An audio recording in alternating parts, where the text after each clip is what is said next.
Todavía no. Estamos esperando a la que falta. Y están haciendo pruebas para la traducción. Vale.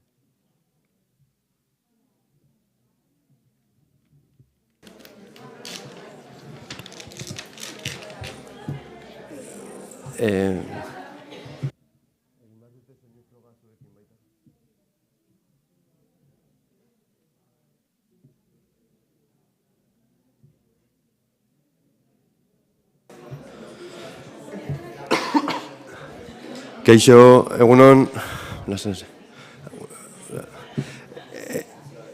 zer moduz,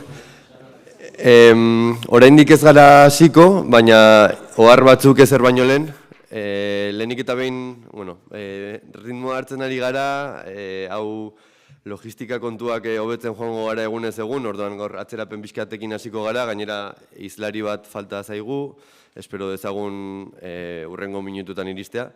Bien bitartean, beste bi ohar, wifi-a nahi baduzu, erabiltzailea da HIGA 2023 eta pasahitza Gasteiz 2023. Ados? Eta interpretazioari dagokionez, oraindik ez dago guztiz prest, denbora minutu batzuk beharko ditugu, baina euskaraz jarraitzeko bigarren kanala da. Ados? Good morning, everyone. Sorry for this delay. We will learn eventually. This is all new for us. But we will not begin. Just two notes. We are waiting for a speaker. So we are hoping to begin soon. And we are trying to get the translation device working, okay? So apologies for that. Anyway, if you want Wi-Fi, because a lot of people is demanding that, the username is HIGA 2023, and the passcode is Gasteiz 2023. Okay, you already know how to spell Gasteiz, so that's easy for you. And then, if you want to follow the talks, the lectures, and the roundtables in with your interpretation device, number 3 is your channel to follow it in English, okay? Number 3, but we are hoping to have it working soon, in a few minutes. And apologies for the delay again.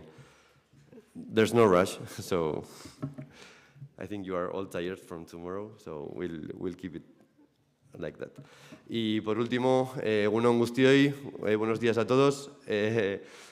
Aquí estamos con un poco de retraso, pero bueno, con calma, estamos intentando coger el ritmo, intentando mejorar nuestro funcionamiento. Seguro que para las charlas que vienen iremos mejorando. Estamos esperando a una ponente y también estamos esperando a que funcione la interpretación. Dos cosas, el wifi, el usuario es HIGA 2023 y la contraseña es Gasteiz 2023, ¿vale? Perdón. Usuario HIGA 2023, contraseña Gasteiz 2023, ¿vale? Y para seguir la interpretación, si queréis seguirlo en español, canal número 1, ¿vale? Y ahora intentaremos que venga la ponente que falta, a ver si podemos que la interpretación funcione y empezamos. Y como he dicho anteriormente, bueno, tampoco hay mucha prisa, tampoco queremos estresaros, así que como es el segundo día, tomároslo con calma y todo saldrá bien.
Bai? Bai, entzuten da?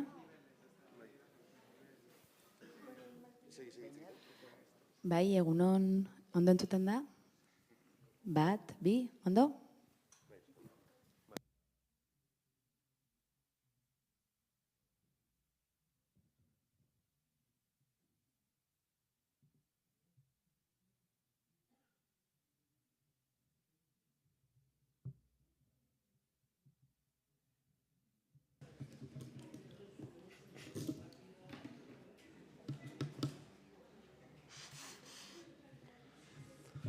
Kaixo, egunon berriro, orain bai hasiko gara. Beraz, interpretazioa erabiltzeko berriro, euskeraz jarraitzeko bigarren kanala. Para seguirlo en español, el canal número 1, to follow it in English, channel number 3. Okay? Ondo doa, egin horrela edo horrela ez badoa? Bai? Ados, eskerrik asko. Osondo. Hasiko gara, esan bezala, hizlari bat falta da, espero dezagun iristea, eta bestela, emoldatuko gara. Esan bezala, programan esan bezala, badator.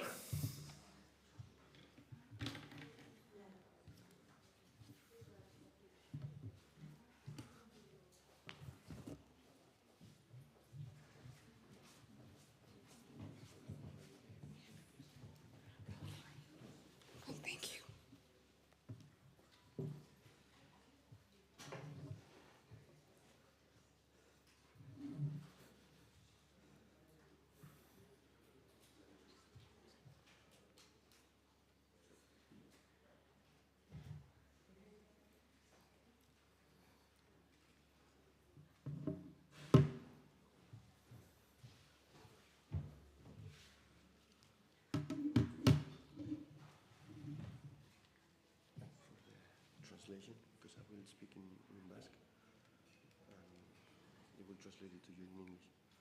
Okay. Are you fine? Yeah. I'm sorry for that.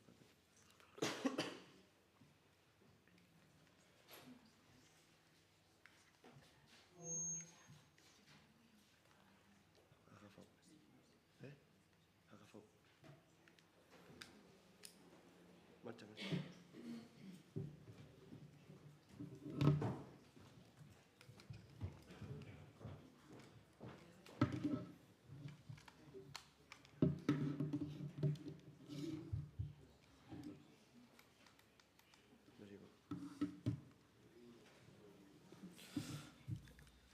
Orain bai. Orduan, lehenengo mahai-inguruarekin hasiko gara. Mahai-inguru honetan hitz egingo dugu pixka bat hizkuntza aktivismoak sortzen dituen panoramen inguruan, horri buruz, arituko gara, eta bi bloketan antolatu dugu. Lehenengo blokean, gaurko hizlari hauek hitz egingo digute beraien ibilbideari buruz, beraien lanari buruz, beraien profilari buruz, hori lehenik eta behin. Eta gero, bigarren blokean, galdera batzuk egingo dizkiegu, eta espero dezagun hortik solasaldi bat martxan jartzea. Edo nola ere, denbora egongo da zuen galderetarako eta zuen ekarpenetarako. Orduan, ez guztiz ezkerretik, baina hor Mariona duzue, Mariona Morez dagoen gure laguna. Marionak filologia eta nazioarteko harremanak ikasi zituen, eta gaur egun hizkuntza biziberritze lanetan dihardu. Urte batzuk eman zituen atzerrian, eta gaur egun buru belarri ari da hizkuntza biziberritzeko proiektuekin. Eta besteak beste, ostana sarian aritzen da lanean. Orduan, luze jo gabe, berari emango diot hitza, eta berak azaldu dezala zertan datzan bere lana eta bere ibilbidea.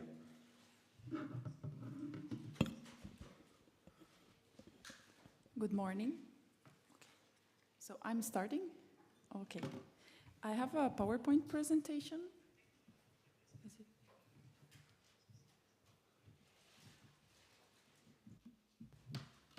Okay. Okay, well, I don't need it at the beginning, but can you hear me well? Okay. Good morning, everyone. Bonjour à toutes. Bon dia a tots. I want to thank, first of all, the organization of HIGA, because there is a lot of work behind this event, and I know that because I am an organizer myself. So thank you to Beñat, Albert, Morgane, Ainhoa for all the work you've put in organizing this. And there's a very nice crowd here and group of people. And I didn't want to be the first one because I'm a little bit nervous, but I will do my best. So I will speak a little bit about my project. I am an entrepreneur, so I'm an independent freelancer offering language services. Just to tell you a little bit about the beginning, I studied language philology, Catalan language, philology and literature, and Occitan language and literature. I'm going to show you some maps later in the presentation. And after studying language, I realized that I didn't want to be a teacher, which is what most people who study this degree do.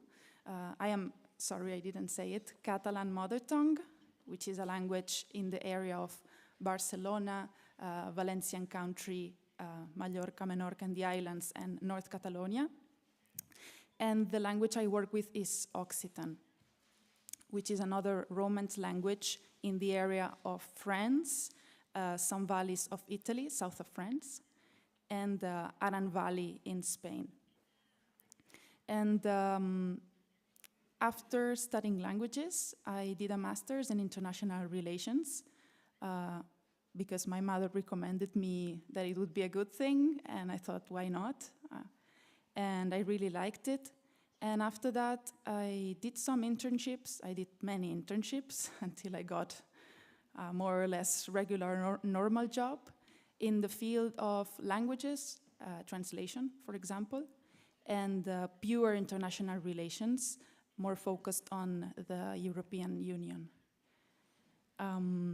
But I didn't like pure languages or pure international relations.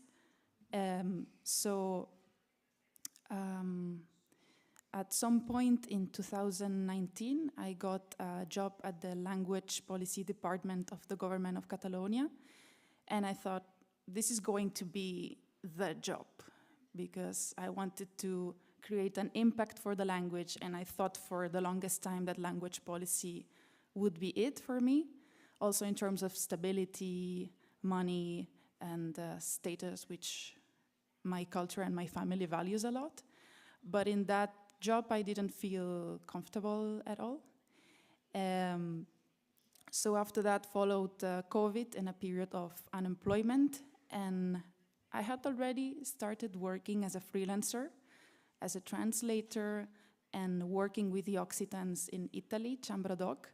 So that continued and took a bigger space in my life. It occupied a lot of time, and it gave me a lot of freedom. So I decided to start that, let's say, as a business, because in the end, an independent entrepreneur is that, a solopreneur. And I have been doing that since January of 2022. I'm going to show you a little bit of a presentation now.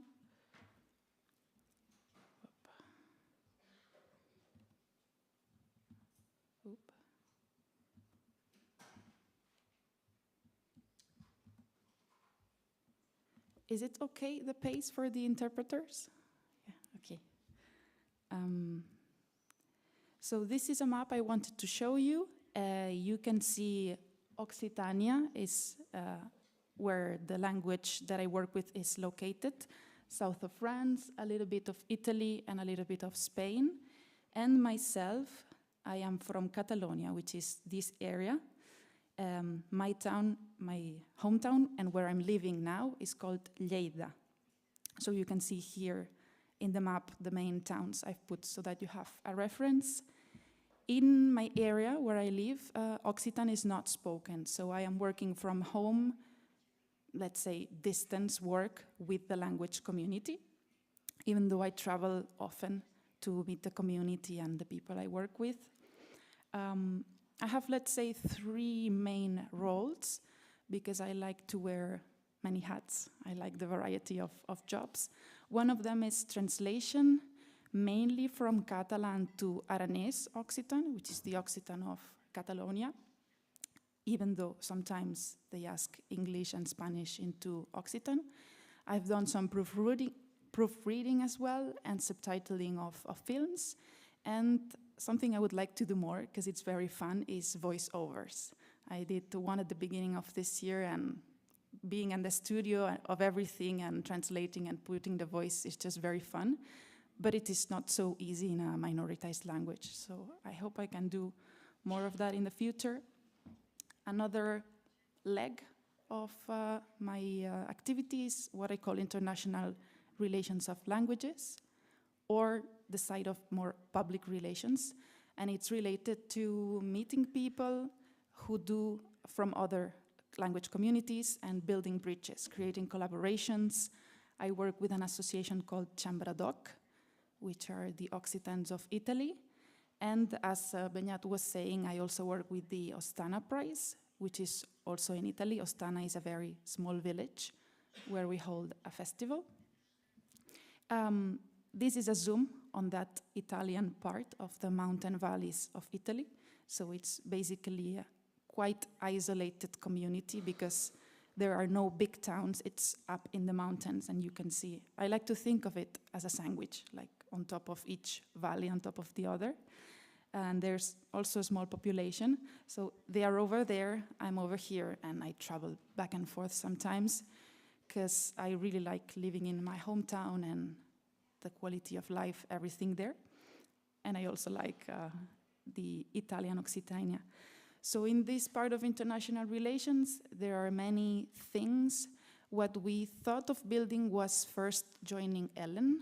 Maybe you have heard of it. Is this a European Language Equality Network, which is an umbrella NGO of European NGOs of languages. This screenshot is from the General Assembly that they do once a year.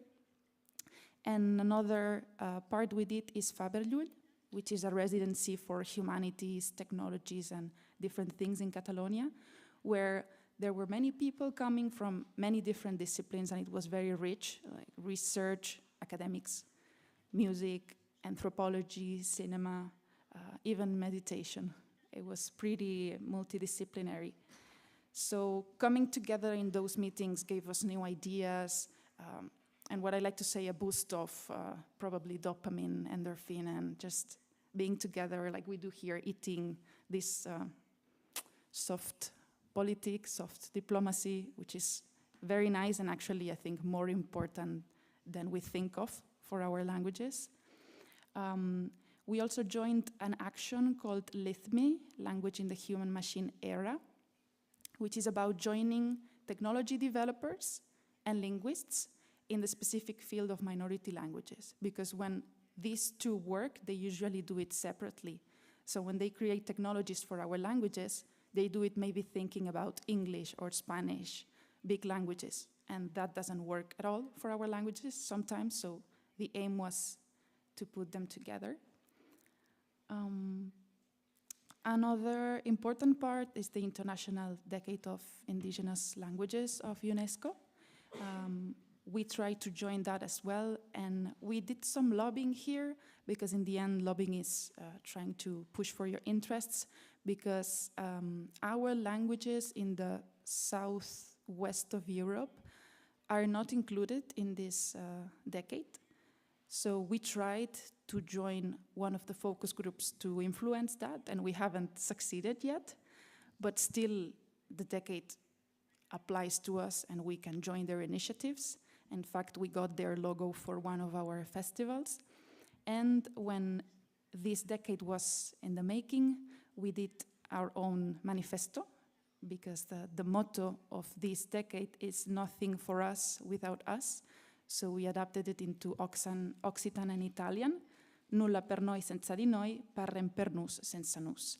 So we were reading Los Pinos Declaration in Mexico and trying to absorb all these manifestos and creating our own, because we are together in this, and this maybe doesn't create a big impact or is not heard in the international community, but internally it helped us establish a roadmap.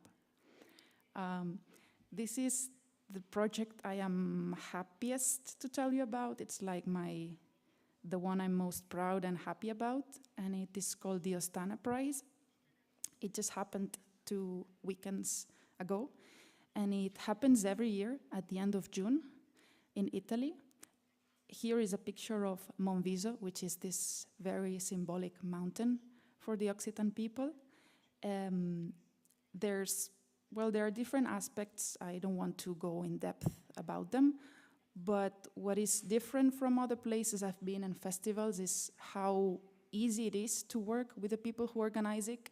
Instead of sometimes being draining, because organizing things is draining, for me it's therapeutic when I go there. The landscape is, first of all, giving us an amazing experience because it impacts you, and whatever connections you make there, I think, last longer because of how beautiful everything is.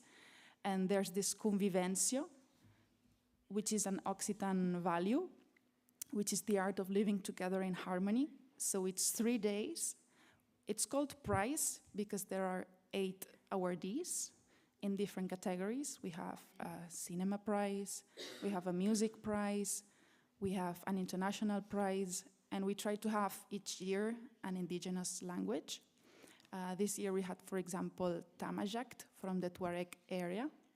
We had Hawat, which is a painter and writer, and many other different artists. So they come there, they share what they do with us, and we come together at a very informal level. And this festival doesn't want to grow. It's around 40, 50 people, which is what the village can fit. And I encourage you to go there once. I have some leaflets. Hopefully I can leave there somewhere later about the price, because we already have the dates for next year. And it is free. These are some pictures of the convivencio. There is a lot of music and performances happening in the streets, under the sun. Just you have people. This on the top left, there's Marine Lavigne, who is a Breton singer who went to Eurovision. She received the music prize last year, and she's speaking there with a Franco-Provençal musician of our team. And on the back, there is Amanda, who is Finnish, and a Tibetan writer called Buchung Sonam, who received the international prize. So it's this, sitting on the road, talking with each other, learning a lot and having fun, singing, dancing. That is the soul. Another part of what I do is, let's say, influencing. I didn't call it like that at the beginning, but at some point I started using Twitter more and more on the side of pushing ideas, sharing things about the community in many ways.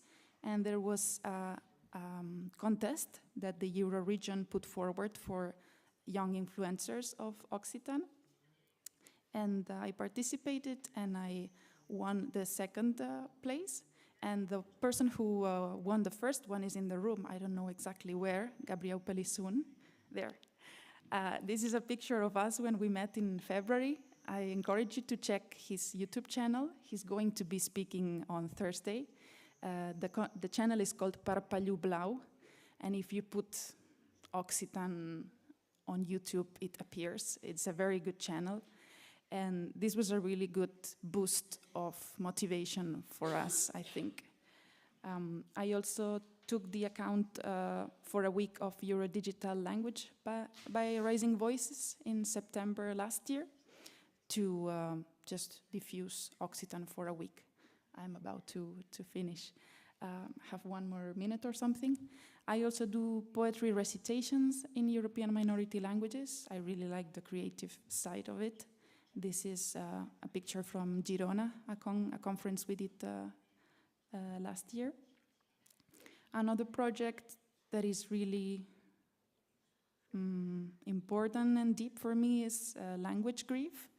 This is a poetry recitation that we did with poems in languages from the world, speaking about how hard it is to just be losing your language, to do activism, to feel that you are sad, frustrated, just to be in touch with how hard it is to sustain those emotions and how they show up in different cultures. It was really interesting, and we hope we can continue that. I also do listening circles inspired by indigenous peoples.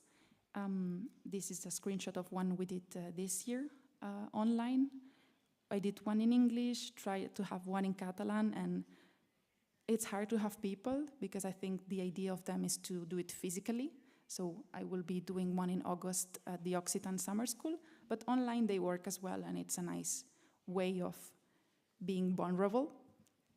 And I also organized with 2 other activists a retreat for language activists of Spain.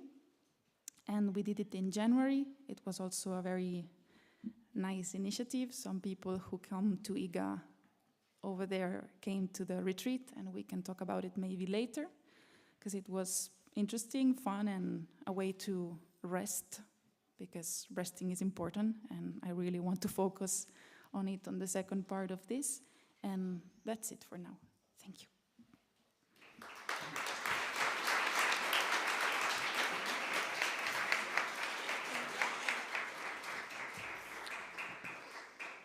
Eskerrik asko, Mariona, zure ibilbidearen berri emateagatik, eta orain etxeko hizlariarengana joko dugu. Bera, pertsona berezia da higarentzako ere, izan ere hemen gaudenon artean, batzuk egon ziren 2018ko HIGA horretan, eta Ainoa HIGA horretako partaidea izan zen. Ainoa 1998an jaio zen Gasteizen, gizarte langintza ikasi zuen, eta gaur egun autonomo bezala ari da, hemen lehenengo filan dugun Kristina Kanpo lagunarekin batera. Kristina ere HIGA hartan egon zen, eta biek zeinu kaxa enpresa sortu zuten, zeinu hizkuntza irakasteko. Eta egia esan, animatzen zaituztegu beraien lana gertutik jarraitzera, izugarrizko lan ona egiten dutelako, eta izugarrizko jarrera eta giro honean. Hemendik egongo dira, egun osoa, beraz, aprobetxatu aukera bikain hau, Ainoa eta Kristina ezagutzeko. Eta Ainoan zentratuta berak hitz egingo duelako orain, oraintxe aprobetxatu nahiko genuke berari hitza emateko, pixka bat, bere ibilbidearen nondik norakoak ezagutzeko. Gainera, Ainoarentzat ere nahiko garai berezia da ona etortzeko, beraz, eskertu nahi diogu hemen presente izatea, eta besterik gabe, Ainoa, zurea da hitza, eta kontatu iguzu pixkat, nondik zatozen. Bai, erabili izaket?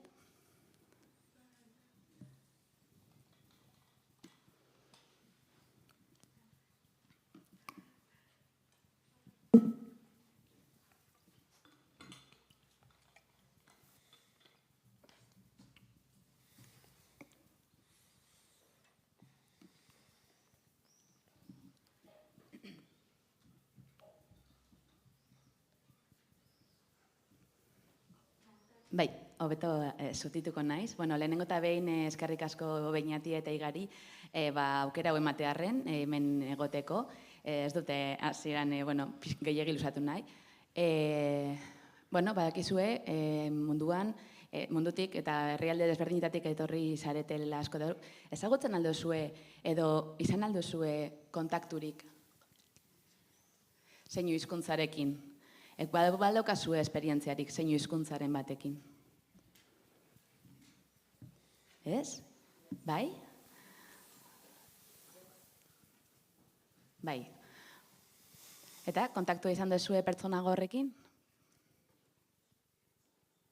Ez? Bai? Bale, bai, ikusten dut. Azken finean, zeinu hizkuntzak munduan 300 baino gehiago dira. Baina badago, azkenean badago mito hori uste dutena nolan zein hizkuntza unibertsala den. Bakarra dagoen eta unibertsala, baina ez, errealitatea oso desberdina da. Ahozko hizkuntzak bezala, zein hizkuntzak anitzak dira eta bat baino gehiago. Eta zein hizkuntzak beti egon dira, historian zehar beti egon dira. Zer gertatzen dira? Zer gertatzen da azkenean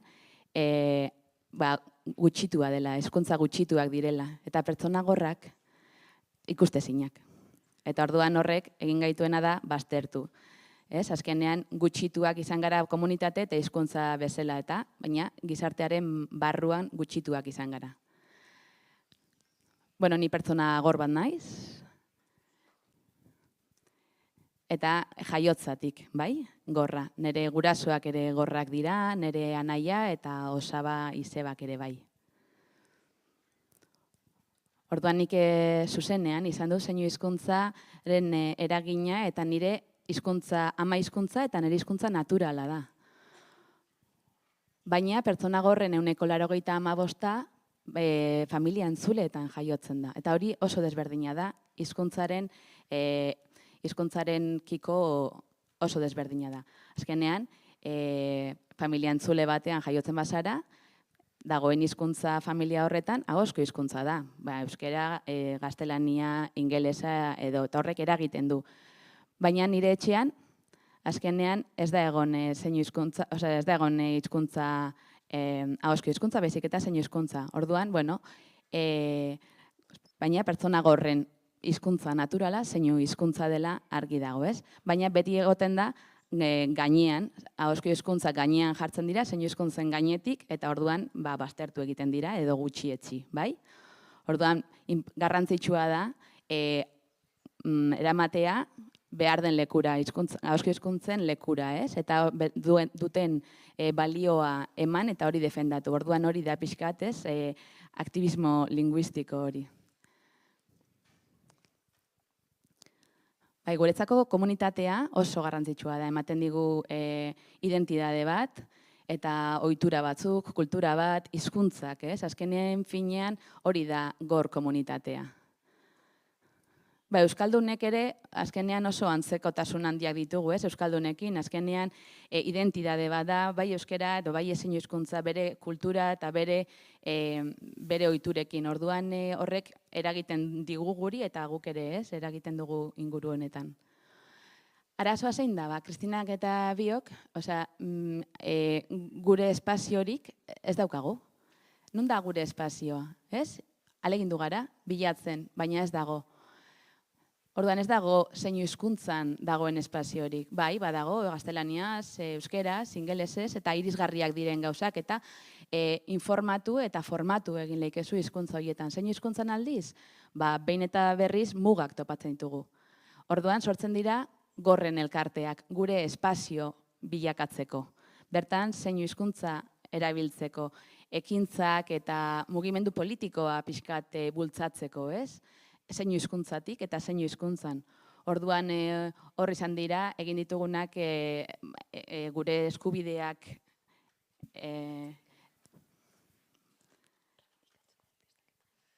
aldarrikatzeko, parkatu. Eta nahi dugu zeinu hizkuntza barruan egotea, bai? Egia da, Estatu Espainolean, baina errekonozimendua daukala, 2017tik, baina errekonozimendua bakarrik, horrek ez du behartzen erabilerara. Eta irisgarri izaten. Orduan nahi duguna da, gure eskubideak bermatzea lege horregi esker. Azkenean bestelan, behin eta berriz, behartuak gaude, ahozko hizkuntzara egokitzea. Guri tokatzen zaigu egokitzea, eta non dago zeinu hizkuntza, ez? Lehen hitz egin duen eremu eta esparru guztietan, azkenean, mugak topatzen ditugu, eta lan eremuan baita ere. Orduan, non dago, ez? Gure gana egokitzea. Dena da, ahozko hizkuntzan eta lehentasuna ematen zaio. Lehentasuna ematen zaio entzuteari eta ahozko hizkuntzari. Zer askotan galdetu izan zaigu, baina zuk badakizu ahozko hizkuntzan hitz egiten? Entzuten alduzu? Beti da galdera bera. Bai, ni gizarte langilea naiz, unibertsitatean badaukat, eta hor jartzen du. Betetzen ditut baldintzak. Baina, zein da lehentasuna, entzutea, ahozko hizkuntzan hitz egitea.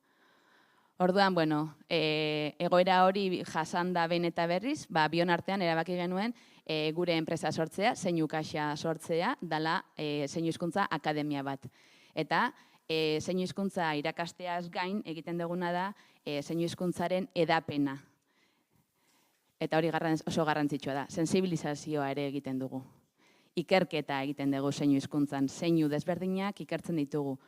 Ze, bueno, egia esan, Estatu Espainiola errekonozituta daude bi, bai? Zeinu hizkuntza espainola eta katalana, biak daude.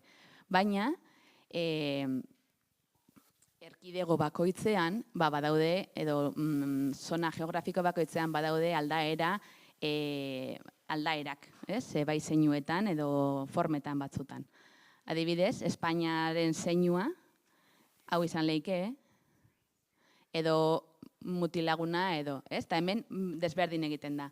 Eta Katalunian horrelan, ikusi dituzue 3 zeinu desberdin egin ditu dela momentu batean, bai? Hau, beste hau, eta beste hau. Eta oso desberdinak dira bata bestearen gandik. Horregatik hemen, ikerketa falta da, eta pixkat Euskal Herriko hizkuntzak. Zegu harro gaude, Euskal herritar izateaz, eta nahi dugu ere, hemengo diseinuak eta babestu nahi ditugu, zaindu nahi ditugu, eta horiek erabili, ez? Eta baita ere, hau da, modu bat alduntzeko modu bat. Pertsona gor eta emakume bezala alduntzeko.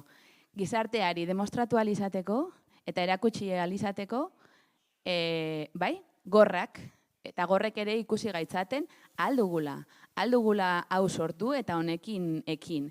Eta azkenean, bestelan, automugak jartzen ditugu. Ezintasun horretan bizitzen bagara, hori sinistuko dugu eta azkenean horrek eragingo digu bazterketa are handiagoa. Baina guk horri aurre egin eta alduntzen bagara eta egin ikusten da, ez? Azkenean erreferente bihurtzen gare bai, ez? Azkenean erentzia jarraitu nahi dugu zeinu hizkuntzarekin, jaso dugu hau eta jarraitu nahi dugu, honek aurrera jarraitzea nahi dugu, ez dugu zeinu hizkuntza desagertzea nahi. Orduan, lehenengo eta behin, zer da? Gurasoek erabili behar dute zeinu hizkuntza. Eta seme-alabekin erabili behar dute. Baina, klaro, entzuleak direnean, identitatea ez dakite zer den, zeinu hizkuntza ez dute ezagutzen, orduan, ez, behin seme-alabek ere zeinu hizkuntza ez dute ezagutuko lehenengo momentuan. Orduan, arazo edo dilema bada, ez? Lehen, pertsona gorrek normalean internadoetan ikasten zuten, bakarrik gorrak zeuden bertan, eskoletan, bertan gelitzen zelan. Eta hor ja, bazegoen komunikazioa, bazegoen zeinu hizkuntza eta azkenean hor edatu egiten zen. Sortzen zen identitate oso indartsu bat eta alduntze bat eta mugimendu, aktivismo linguistiko handia sortzen zen beraien artean. Baina, gizarteak dio, garrantzitsua da inklusioa eta integrazioa. Bai, egia da. Egia da horrek ikustarazten gaituela eta aniztasuna hor dagoela. Baina horrek eragin badauka. Azkenean da, gorrak sakabanatuta gaudela. Eta horrek eragina negatiboa badauka. Azkenean zeinu hizkuntza gutxiago erabiltzen da. Azkenean zure kidea ez baldin bada gorra eta bakarra baldin bazara ez duzu zeinu hizkuntza erabiltzen. Gorren, entzulen artean baldin bazaude eta ez zaituzte ulertzen ez duzu erabiltzen. Eta orduan dilema bada, bai, nahi dugu alde batetik baditu bere alde onak eta bere alde txarrak ditu. Orduan, bueno, guk nahiko genuke berriro ere gorren eskolak bueltatzea. Horrekin jarraitu alizateko, zeinu hizkuntzak bizirauteko eta aurrera egin dezan eta hizkuntza indartsuago bat bihurtzeko. Orduan oso arduratuta gaude zeinu hizkuntzaren etorkizunaz, ez dakigu zer gertatu du leiken, ez? Egia da sare sozialak badutela bere alde positiboa ere, azkenean kontaktuak egin ditzakezu munduko edozein parterekin eta horrek indartsu ere egiten gaitu, ez? Ikustea beste aukera batzuk, azkenean ardura konpartitzen ditugu eta borroka ere berdina dugu, orduan mundu mailan konpartitzen dugun zeo zer da. Eta nik uste nahikoa esan dudala, momentuz, mila esker, zuen arretagatik.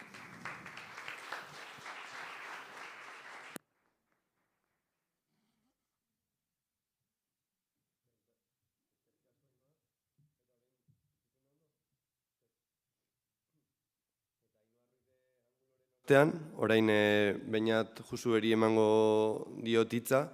Ez dugu asko aipatu euskararen egoera zein den Euskal Herrian, euskarak milaka aurpegi dituelako. Bainat tuteratik dator, Nafarroako hegoaldetik, eta gaur egun tabernari bezala ari da, lan harremanak ikasten dituen bitartean, tuterako gazte asanbladan hasi zen militatzen eta euskararen aldeko lehen ekimenak antolatzen. Adibidez, Union Tutera kirol elkartean ere aritu izan da, eta besteak beste, eta hau ere garrantzitsua da aipatzea, gazte euskaltzaleen sarean ere militatzen du. Eta horregatik, bere ibilbide honengatik ere nahiko genuke jakin, zein den bere, zeintzuk izan diren bere nondik norakoak eta zerk lotzen duen euskarara eta zer egiten duen egunerokoan, beraz. Bainat, zurea da hitza. Bale, mila esker gonbiteagatik, egia esan formatu honetan hitz egitera oso ohituta ez nago, hainbeste jende toki hain serio batean eta bar, eta ja mikro bate izatea eta jende bate ulertzen ez nagoen hasi de primeras, ez da.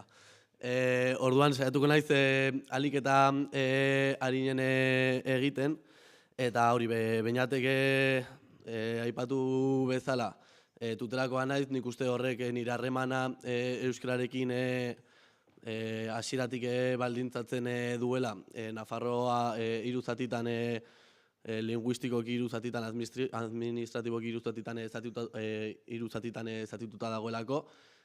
Horrek dakar hegoaldean, zonalde eskuinak eta denominatu duena zonalde ez euskalduna, eskubide galera izugarri bat egotea eskubide linguistikoetan, eta horrek dakar adibide bat jartzearen eskola publikoetan edo hezkuntza publikoan euskaraz ezin ikastea. Hortik hasita, edo hortik nik uste azten dela nire harremana euskararekin, da oso militantea. Gerora bai igual sortzen zaidala una relación de amor euskararekin, baina momentura arte da oso militantea. Osa, nik militatzen dut euskararen alde, edo egiten dut lan euskararen alde por molestar. Eta gero ja azten naiz pixkat kontzientzia bat sortzen, eta antolatzen beste modu batean euskera, tutera euskaldun bat lortzeko. Azken finean guk nahi duguna da tudela, dela gazteleraz nola esaten zaion nire herriari, tudelatik tuterara pasa. Guk nahi duguna da sortu gure herri eredu propio bat, eta ikusten dugu hizkuntz bat jokatzen duela sekulako papera komunitate baten eta jendearen harremantzeko moduetan. Hizkuntz bat ez dela bakarrik transmisiorako, baizik eta bizi guzti bat artikulatzeko zentroan jarri behar dugun elementu kultural oso garrantzitsu bat. Eta orduan hortik diogu eraiki nahi dugula tutera, zutabe askorekin, edo ertz edo pareta askorekin eta pisu askorekin, baina zutabe zentral bakar batekin dela euskara eta horren arabera edo euskaratik sortu feminismoarekin batera, bestelako borroka batzuekin batera, baina euskara kontuan hartuta bestelako herri bat. Orduan hori zertan gero eramaten da praktikara, bi proiektu, tuterako bi proiektu azaltzearen bat izan daiteke, futbolean sortutako Union Tutera kirol elkartea, jartzen du euskara erdigunean, kirolarekin eta beste balore batzuekin lotzen du, eta saiatzen da kirola beste modu batean ulertuta eta kompetibitatea igual alde batera utzita eta gehiago beste kolore batzuetako pertsonekin eta beste ideologia batzuetako pertsonekin eta beste mota bateko ikuspegi batetik euskara izatea elementu bat lotzen gaituena eta euskara izatea elementu bat nondik hasi beste balore eta beste bizitzeko eredu bat transmititzen. Hori da union tutela, edo hori izan nahi du, oraindik da oso gutxi. Eta beste bat izan zitekeen hemen Euskal Herrian oso ohikoa dena, baina tuteran 5 urteko bizia duen proiektua direla txosnak.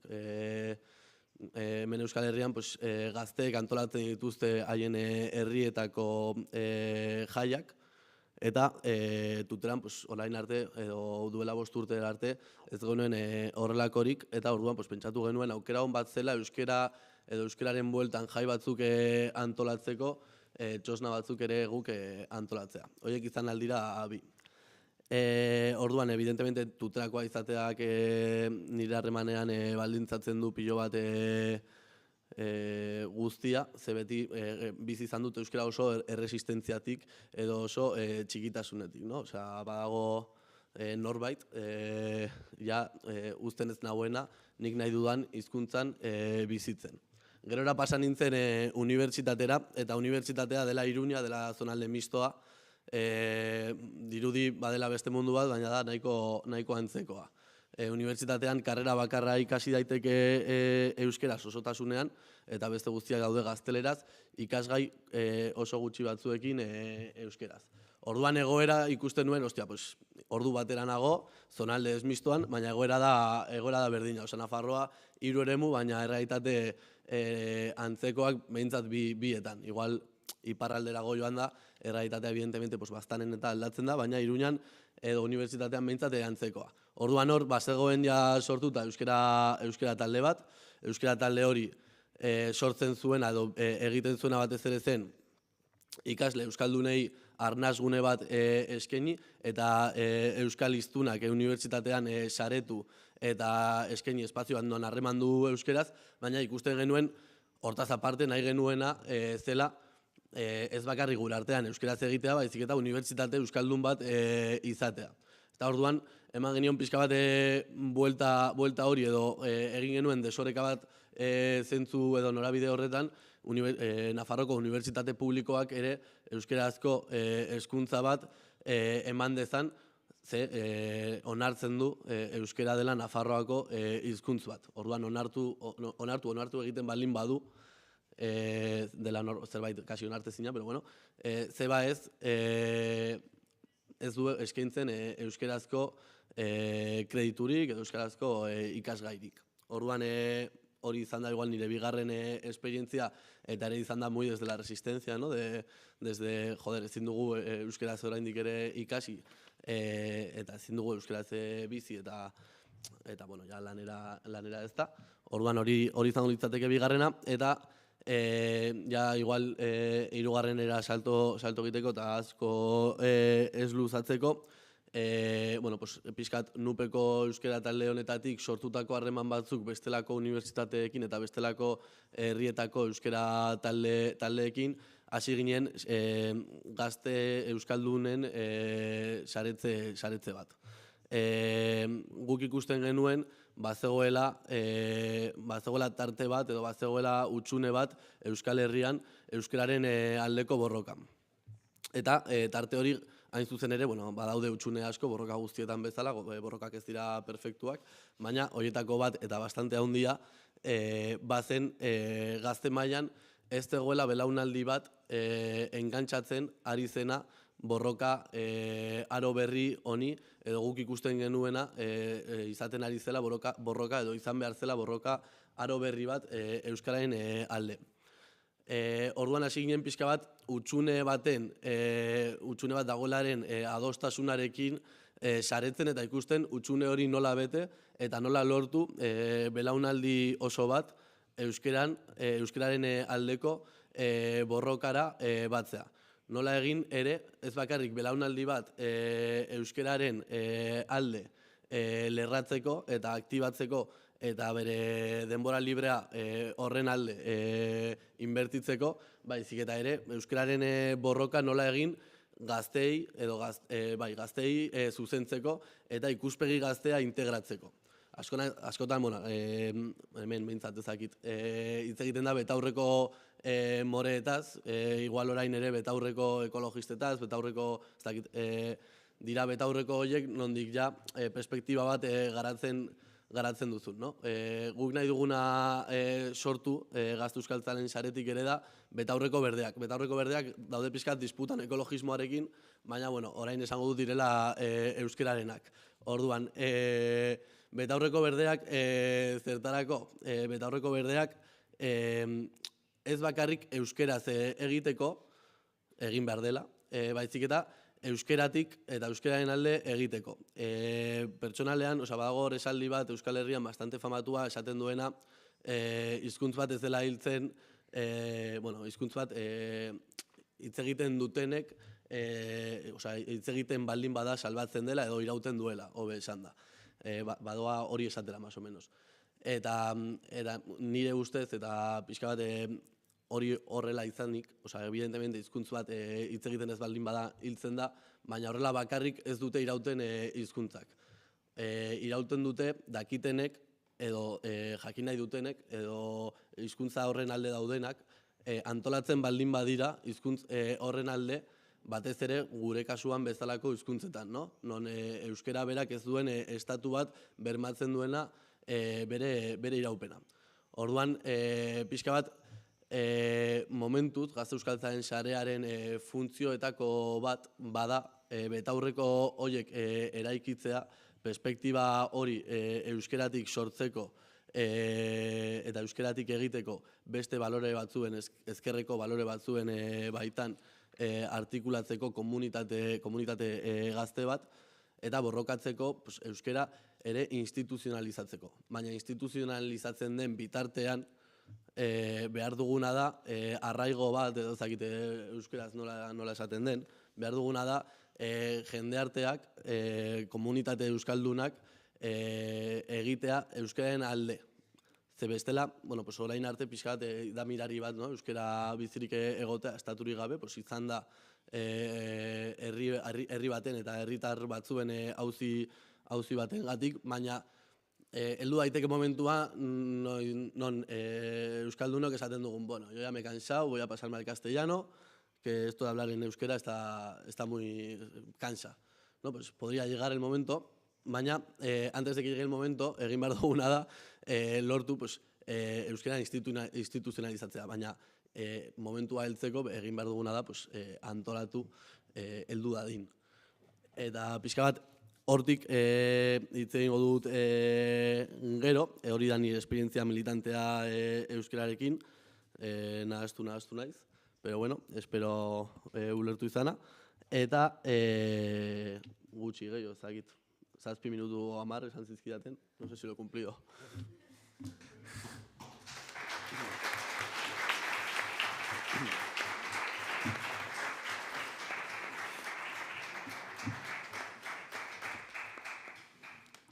Eskerrik asko Beñat, zure testigantza emateagatik, eta Beñatek aipatu du Gazte Euskaltzalen sarea, eta nolabait esan liteke hau ere hildo berean doan ekimen bat dela HIGA, ez? Azkenean Hizkuntza Gutxituetako zaleen sare bat eraiki nahiko genukelako gure xumetasunean. Eta bukatzeko lehenengo ronda honekin, nire ezkerretara dagoen hizlariari emango diot hitza, bera Franka Umasoie ikue da, Umasoie publizista digitala da, eta hizkuntza indigenen eta kultur jasangarritasunaren defendatzailea da bera. Nigeriako unibertsitate batean ikasle zegoela, izandako bizipen batek ekarri zuen hizkuntza aktivismora, izan ere, ekpeie, hau da, bere nazioko edo taldeko norbaitekin bere hizkuntzan hitz egiten saiatu zenean, beste kideak ezin izan zuen hizkuntza horretan jarraitu, eta horrek pixka bat piztuarazi zion bere hizkuntzaren alde egiteko gogoa. Egia esan ez dakit oso kontziente garen urrutitik etorri den jendeak nolako bidaiak izan dituen, eta Umasoiek ere bidai luzea izan du, orduan aprobetxatu nahi dut eskertzeko egindako esfortzua, eta besterik gabe zurea da hitza.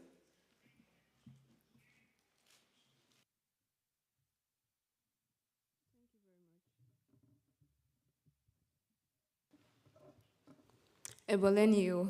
Hello, everyone. Apologies for being late. Thank you, HIGA organizers. Thank you for the opportunity to share about my project that I work with the Speak Ekwe Fluently Language Initiative. Interpreters, hope I'm not too fast. Okay, so I'll start with my brand story. My journey into the language space started during my days as an undergraduate at a Nigerian university. I speak Ekwe. Ekwe is a language spoken in South Nigeria, West Africa. So while in school, I was a student leader for my ethnic group. We have associations in school with different ethnic groups. So there's an ethnic group for Ekwe. So I was opportune to meet with a lot of students who were from Ekwe. So on one of such days, I was trying to have a conversation with a girl that I just found out she's from my place. So like usual, if I find out you're from my place, I try to use my language. So she didn't understand what I was saying. So she didn't understand, so I tried to invite her. Okay, we have meetings, you can come around and we speak Ekwe together. So I found out that that was a problem with many students because they don't want to associate with us because they don't understand our language. And that was a problem then. So I started making plans with other leaders in the union. Okay, let's have a picnic on campus. People who are more fluent can teach those who are not fluent. So while making those plans, that was in the year 2020, COVID-19 happened and there was lockdown, so everything was on hold. So schools were shut down, we had to go back home. So on one of those days during the holidays, I thought, okay, why not use this time to, actually teach the language? So immediately I created a WhatsApp group, invited people who could teach, and also sent out the group link. So people started joining in, students joined in, and also people who were not students also joined in. So people from Ekwe that lived in different parts of the world, people in the US, people in other continents that were from Ekwe, but we weren't actually at home, also joined. So that was how we started, and we got a lot of reviews, and we got to know that people actually needed platforms like this to learn. And that single experience bettered my NGO, the Speak Ekwe Fluently Language Initiative. So what we do is we organize quarterly tutorials to teach the language, and we also use social media actively. We use social media to encourage people to speak their language, to take pride in speaking Ekwe, because there's this stigma when you speak a minority language, people are not proud to speak it. Especially when you live in a place where there are other languages that have bigger influence. So when you come out to speak Ekwe, you feel shy. But with what we do on social media to teach the language, we encourage people, like people are happy to see that their language is on the internet, their language is online, and they can relate to it. We share content that are relatable to young people. So I'm going to give an overview of the project that we've been able to do since the initiative began. So the first one is language documentation. We saw last year I connected with a friend from the Basque country also. He's here, Julian. So we were talking on LinkedIn, and we talked about coming up with a project, a multimedia project for the Ekwe language. So the project is in 3 phases. It has a mini section for a dictionary, and we did a collection of tales in Ekwe, and also a part for proverbs. So this project was done to create resources for the language because there are not enough resources for the language. So how do people even learn if they want to? So I'm happy to announce that recently we published the first phase of the project, which gave birth to this book, Eyolukanye. And the second phase of the project will be media content on YouTube for people to read. So we have subtitles of what is in this book in English, so it's easy for learners to learn. The second project we are working on is with 7,000 languages. 7,000 Languages is an organization that supports language communities all over the world to document their language, especially in digital spaces. So they create language resources for languages. So this year, I was opportune to be one of the fellows. So I'll be creating a course for the Ekwe language. Sadly, During the announcements of the International Decade for Indigenous Languages, last year there was a hackathon organized by UNESCO, and my team came first in the category for empowerment. So we created a prototype for a language software that could be used for people to learn their languages while having fun with it. And also, we are part of the West African Alliance for Indigenous Languages under the International Decade of Indigenous Languages. So for West Africa, there's a specific group that has come together to bring it down to our home countries.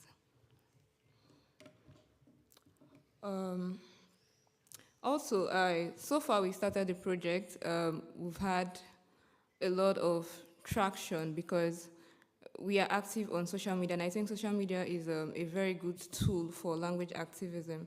So we've used social media to not only teach the language to people who are from Ekpeye alone, but also people who are not from Ekpeye that are interested in learning the language. So it's been a very good journey as a language activist, and also doing this with my NGO, I've also got to know about other language groups, other language organizations, like, okay, now I've heard about HIGA and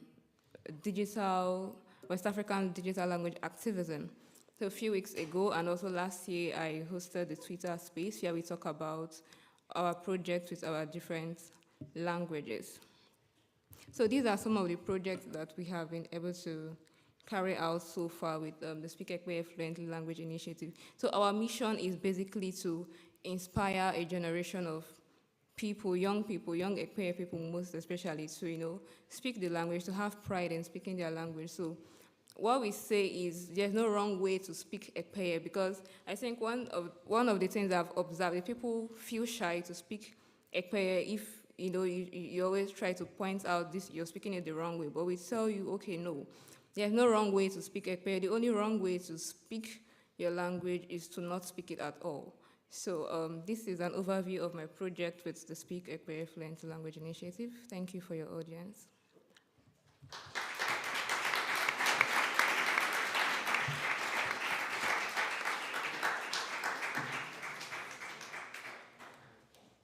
Eskerrik asko hizlariei lehenengo ronda honetan beraien ibilbidearen berri emateagatik.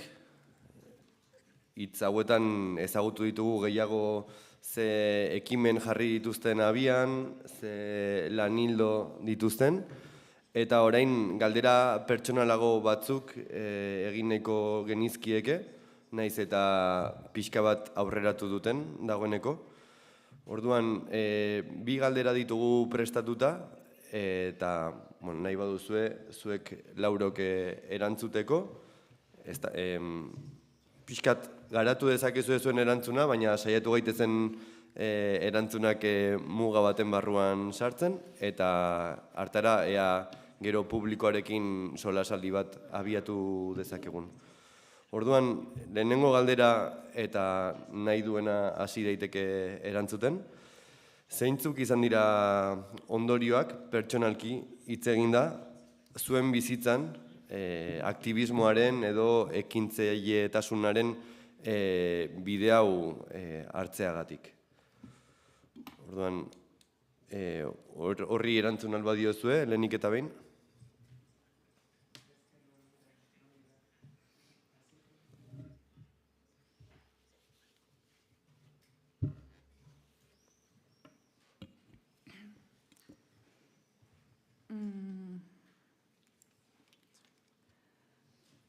For me, I would say activism I did already before becoming an entrepreneur, but becoming a business, I would say, has brought out the best of me and the worst of me at the same time.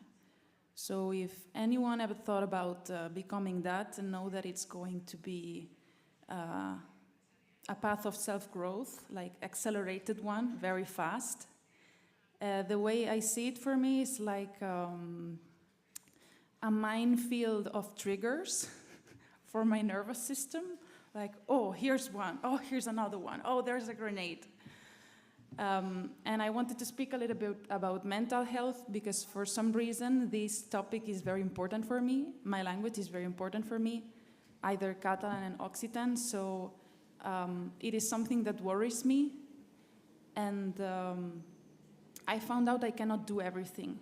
I would like to be more on the activist side of resisting and fighting, but my nervous system, maybe especially because I need to earn money out of that, I'm near the red zone or orange zone of my brain more often. And I have periods when I am really down, where I just cannot work, or even having language grief and worry for my language while I'm fighting for it is more of a weight. And I found out after a year and a half that I maybe need to take breaks every now and then, in and out of language activism, because a Welsh friend made me realize the other day that in 50, 60 years, our languages are still going to be endangered. So we are here for the long run. And before becoming an entrepreneur, I thought maybe this passion for languages will die if I make it my job. But now I know that it didn't die, it only became stronger. But I have to think of this as a marathon, and maybe there will times where I will need to make a pause, like right now. I'm in a big crisis in terms of mental health. I had a family member die. And if maybe this was a paid job in the government or something more stable, it wouldn't be a problem. But if you are a business, it changes everything. There is more risk. So this is maybe the negative side, but both are on a balance for me, because the positives are amazing. Like, there's a lot of creativity, freedom, initiative, which compared to my previous jobs in very hierarchical institutions, they do pay off. But you have to know yourself, and I think that's what this has given me. Now I know what I can do and what I cannot do, and I need to stop comparing myself with people that have other brains who are capable of doing other stuff, because for some reason I have a higher sensitivity, and those people on this spectrum, we need to take care of ourselves more. So that's my answer. I would really like to share this with you later if anyone is also on that side, because I find it requires a lot of masculine energy for me to be pushing to do this, the energy of doing, creating, doing, some tension in your body, because you cannot really surrender. You have to take a lot of responsibility for yourself. And I'm only discovering now how much layers responsibility has, and it's very, very tiring. So I promised myself I would share that honestly from where I am now, which is not a really good place. Maybe it can be helpful for other activists wanting to take this path.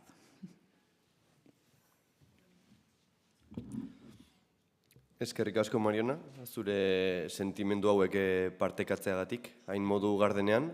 Ez dakit nork jarraitu nahi duen orain, zuetatik?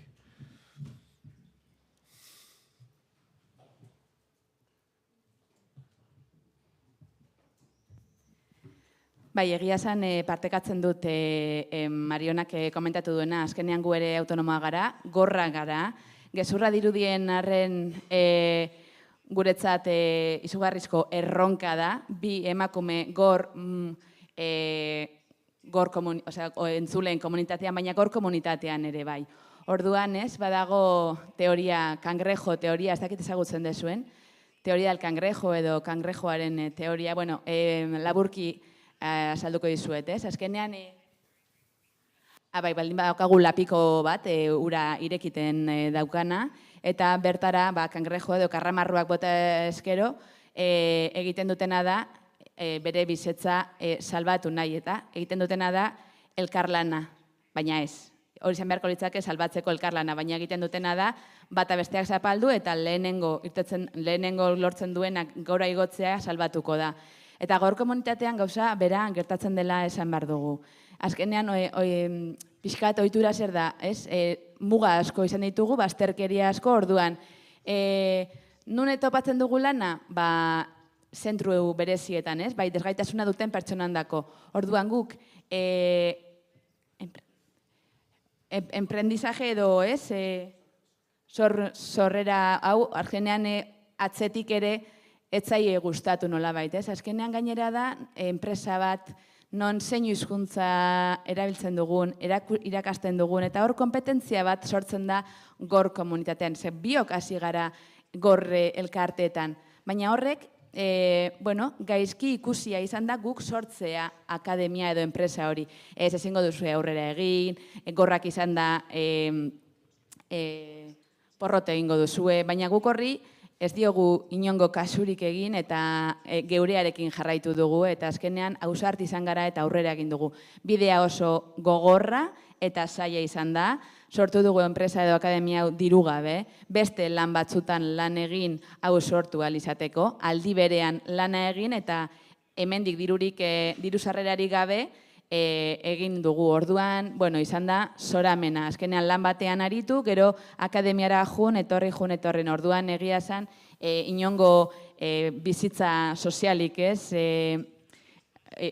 denbora librea erreuki gabe, eta orduan guztiaz arduratu gara gu, garbiketaz, administrazioaz, irakasteaz, kontaktuez, sare soziales, proiektuak, materialak, denak gure artean egin dugu, eta hori oso gogorra izan da. Eta aurten, okerrago, kasualidadez, biak aurdun gelitu gara, biok umea izan dugu aurten, eta naiz eta aurdun egon, jarraitu dugu lanean, erditu garen arte, baina autonomo bizitza oso gogorra da, azkenean ez baduzu lanik egiten ez daukazu diru sarrerarik eta hori oso gogorra da. Dena da garestia, dena da, azkenean, enpresa izatea oso zaila da, ez da batere erreza.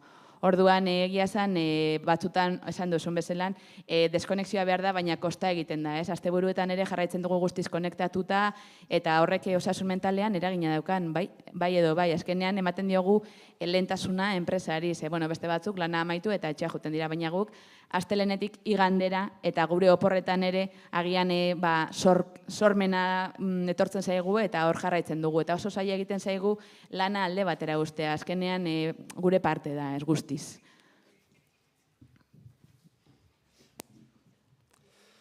Mila esker zuri ere, Ainhoa, nos doa aurrena, zuetatik.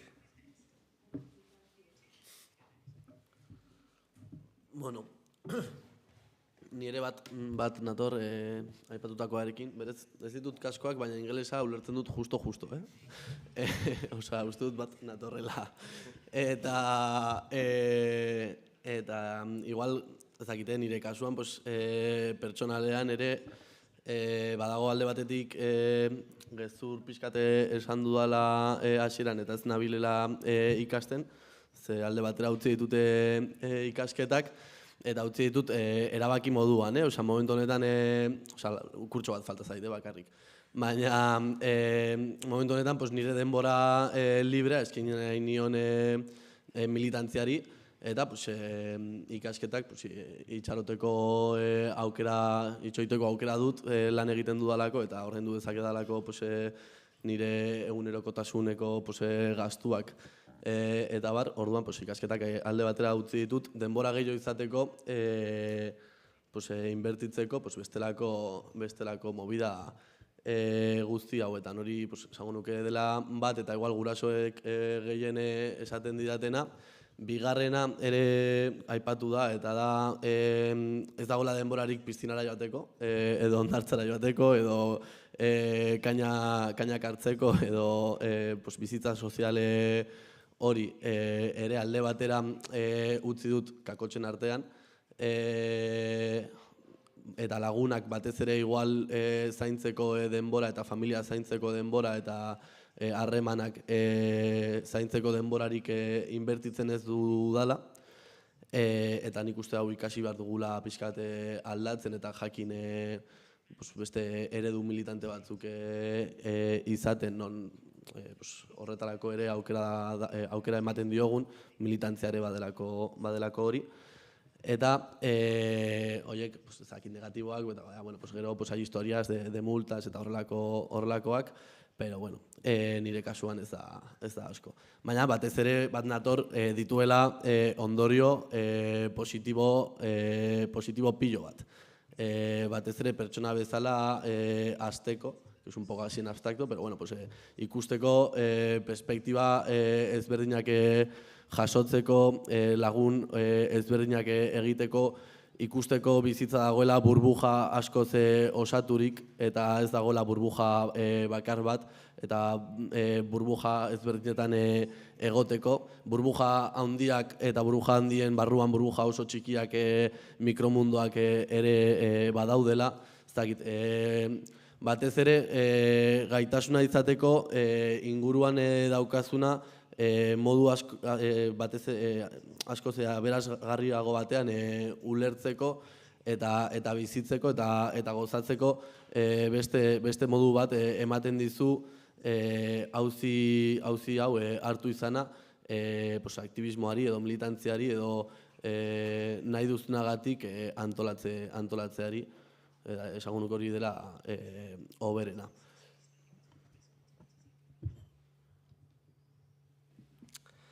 Eta azkenik, Moseie. Thank you. Well, for me, I think the positive consequences outweighs the negative consequences. I would also agree with what the other speakers have said. It is very easy to feel overwhelmed, especially when you have a full-time job, you have other things you're doing. For me, especially who does not have a background in linguistics, I was doing something else before I started language activism. So I was schooling, I had a part-time job, I had other things I was doing. So it's very easy to feel overwhelmed, like, okay, you're planning the next classes, you're planning the next projects, and you have other things you're doing. So sometimes I really think we need to have that break I have for self-care. And something else which I see as an obstacle, especially during the early days I started this, was that people think that, okay, I shouldn't be doing this because my Ekwe was not perfect, because my Ekwe was still rusty, I was not very fluent, so I would put out content out there on social media, and so people would be like, what are you doing? Why don't you take this down? You need to go and learn more before you start doing this or teaching others. So I had a lot of those negativity, but at some point, there was a time I almost said, okay, I'm going to leave this. I'm not going to be doing this anymore because, it felt like people were not appreciating what I was doing. So I think that's really affected me at some point, but I think that's one of the obstacles. But aside that, language activism has actually done a lot more for me. Like, it has given me many opportunities. It has allowed me to see things differently, how people speak their language. Before I was one of those also that I really didn't care about people speaking their languages, but now I see it from a different perspective. Like, if I come in contact with you, I always want to encourage you, okay, please speak your language, be proud of it, you don't have to be shy from speaking it. So yeah, for me, the positivity is more than, it outweighs the negativity actually. So yeah, positive consequences.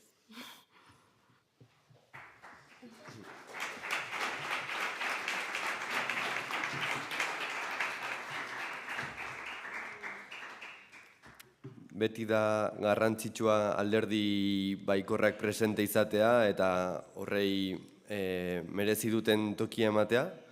Beste galdera bat genukan prestatuta, baina ikusita hemen ekintzaile asko gaudela, zaudetela eta denok segurenik daukazuela partekatzeko bizipen edo istorio interesgarriren bat.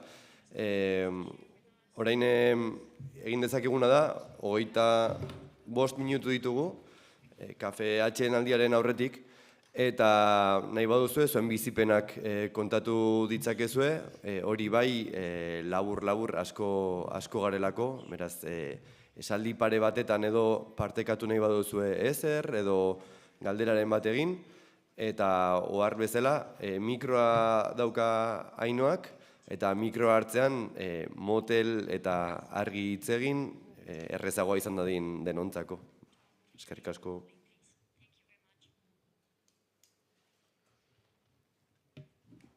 Altxaskua,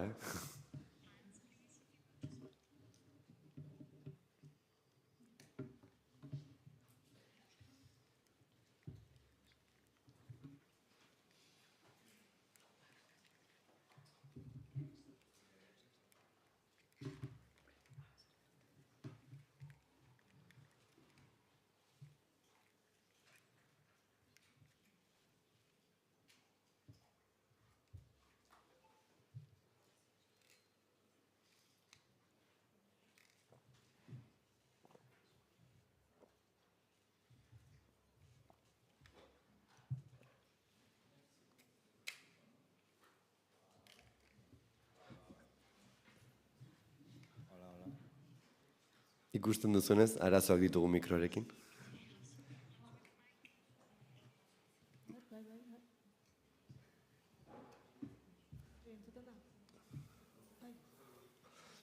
Honek denbora ematen digu galdera ondo pentsatzeko.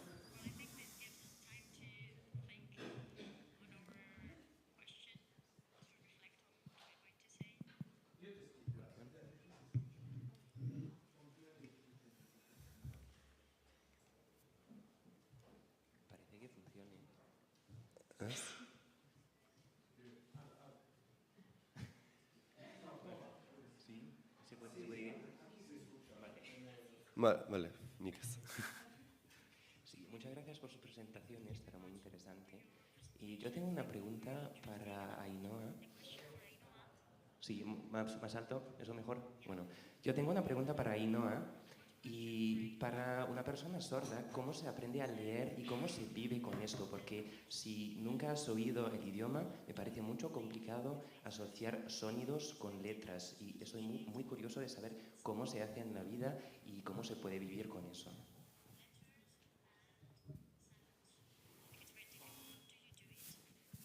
Bueno, bai, galdera ona da. Azkenean gorrak ere oso desberdinak gara gure artean, oso heterogeneoa den komunitate bat da.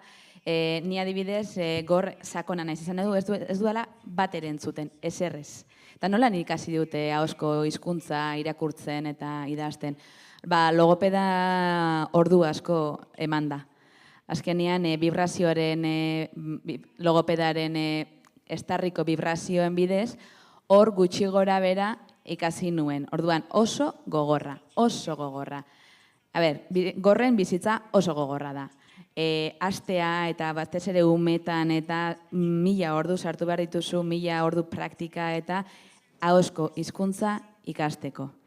Eta ikastea irakurtzen adibidez da memoria bizulalakin. Azkenean gutxi edo ezer entzuten ez dena, azkenean beste zentzu batzuk garatzen dituzu gehiago. Adibidez guk ikusmena asko garatzen dugu.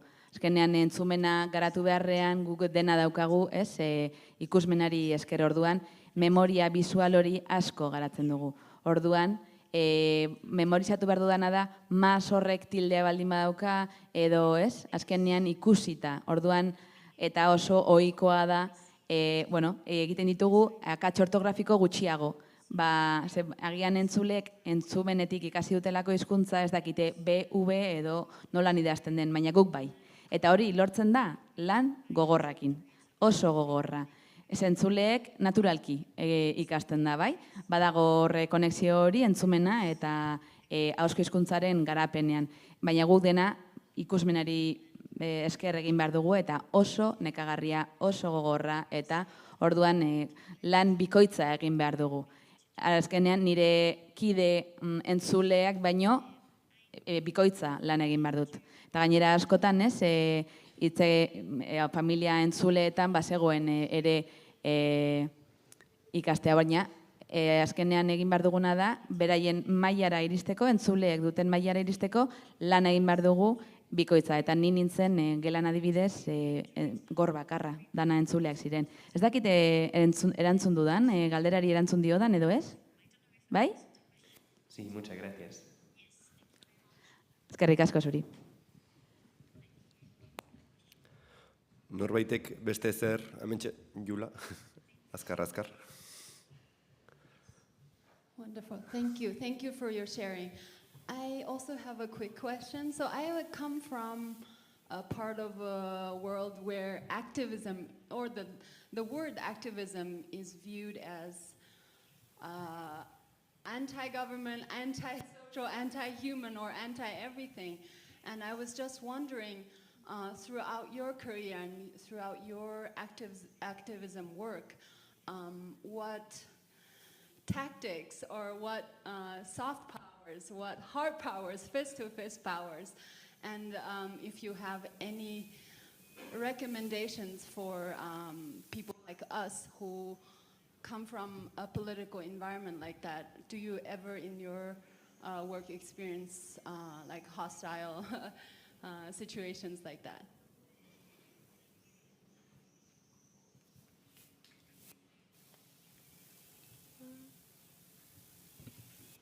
Okay. First, I think you have to make them understand what your activism is about. That is the first step, because I think people tend to misunderstand the message we are passing across most times. So that's the first step. Then second, you have to be really resilient. You need to be a resilient person, like not giving up, because of course you're always going to have these challenges, but you have to have that resolve that, okay, yeah, this is just going to pass. It's a phase that I need to pass. So you just have to be resilient, because in the course of what I do also, I've had such negativity, sometimes people don't understand what you are trying to do, and that is when they start coming up with such negativity. But I think you just have to be resilient, really, and pass the message clearly as possible.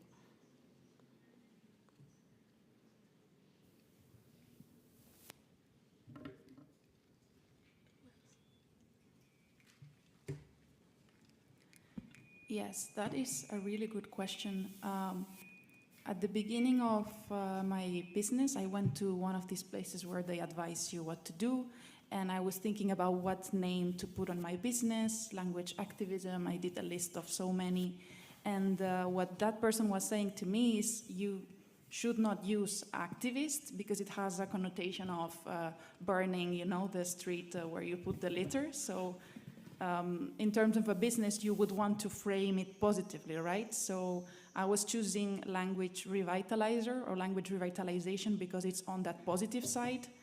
And I think it has helped, but for me, I think we would have to normalize that there is confrontation here, that there always will be, and we try to minimize it, right? Like, this is a thing that it's peaceful, but it will always be confrontational, and we are not comfortable with that. In other activisms, it's the same. They also call themselves activists. So, yeah, the word is connotated, and I don't have a solution. I like revitalization, but I also like activism. I wouldn't discard it completely.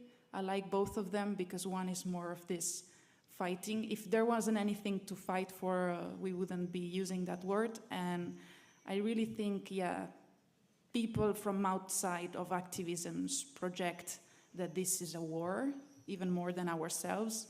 Well, I think we are more comfortable with it because there are always many sides or two sides, and we want to ease the discomfort and think that we can do it in a positive way, but maybe we don't. Maybe this is normal, and maybe we'll have to sustain that. Conflict is normal in any society, and we have to deal with that directly.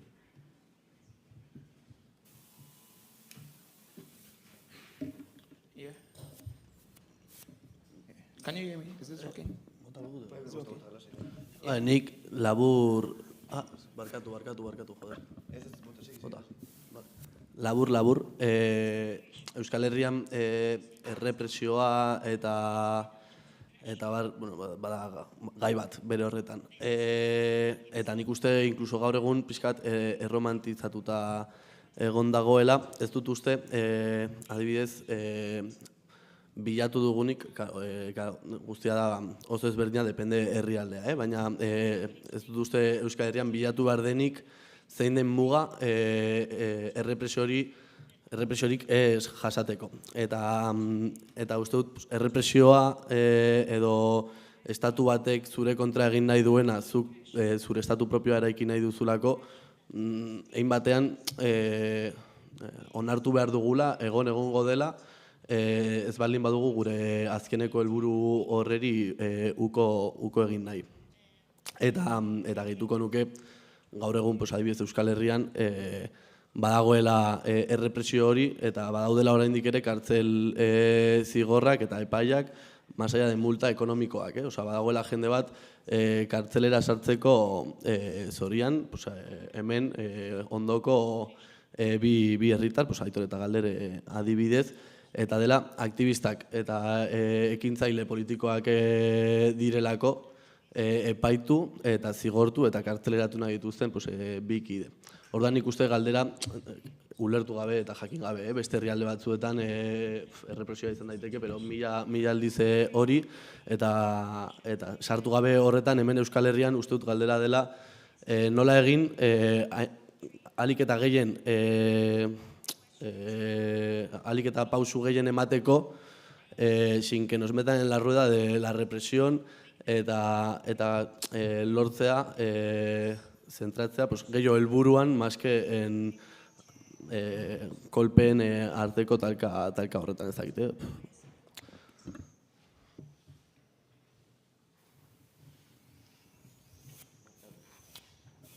So, my question is diverse. So I'm trying to look from the perspective of language activism and politics, right? And I'm going to make my country, Nigeria, as a case study. So in my country, we have over 500 languages with 3 dominating languages and English as the official language, right? And there's a national policy on education that states that children from elementary school till basic 6 should be taught in their local language, which is actually not the case. So from where you were like a baby into early school till out of uni, you will go through a formalized English education, even when the national policy on education says otherwise. So what I thought was, it was probably because some of us here have, tried to stay away from politics where most of the implementation of, these policies that were being driven by lawmakers are not being implemented. And, as individuals, there are limits to what we can do in our own capacity. So the real question is, how could we use, as individuals or as a group, how could we leverage much more to ensure those in government implement much more on trying to ensure probably what is in the, these policies are, enforced to ensure these languages, also get some government backing. Because what we have in most cases is that there's little or no effort from the government side. And I think, they have much more resources, they have much more medium to ensure these languages are being, driven in the way they should. Yeah, so what would be your suggestion when you look at language activism with politics, or governance and implementation of the policies that are being made?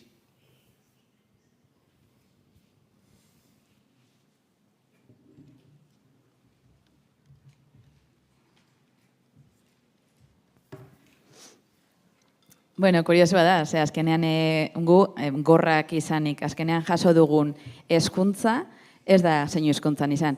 Ikasi dugu zeinu hezkuntza kanpoan, ez eskola barruan, ez hezkuntza reglatuaren barruan. Barruan egon beharko litzake, izan beharko litzake ikasgai bat ume guztiek ikasi beharko luketena, eta izango litzake guztiontzako bentaja, baina ez. Orduan azkenean, hori da gure burruka bat da, hezkuntza sistema barruan zeinu hezkuntza egotea.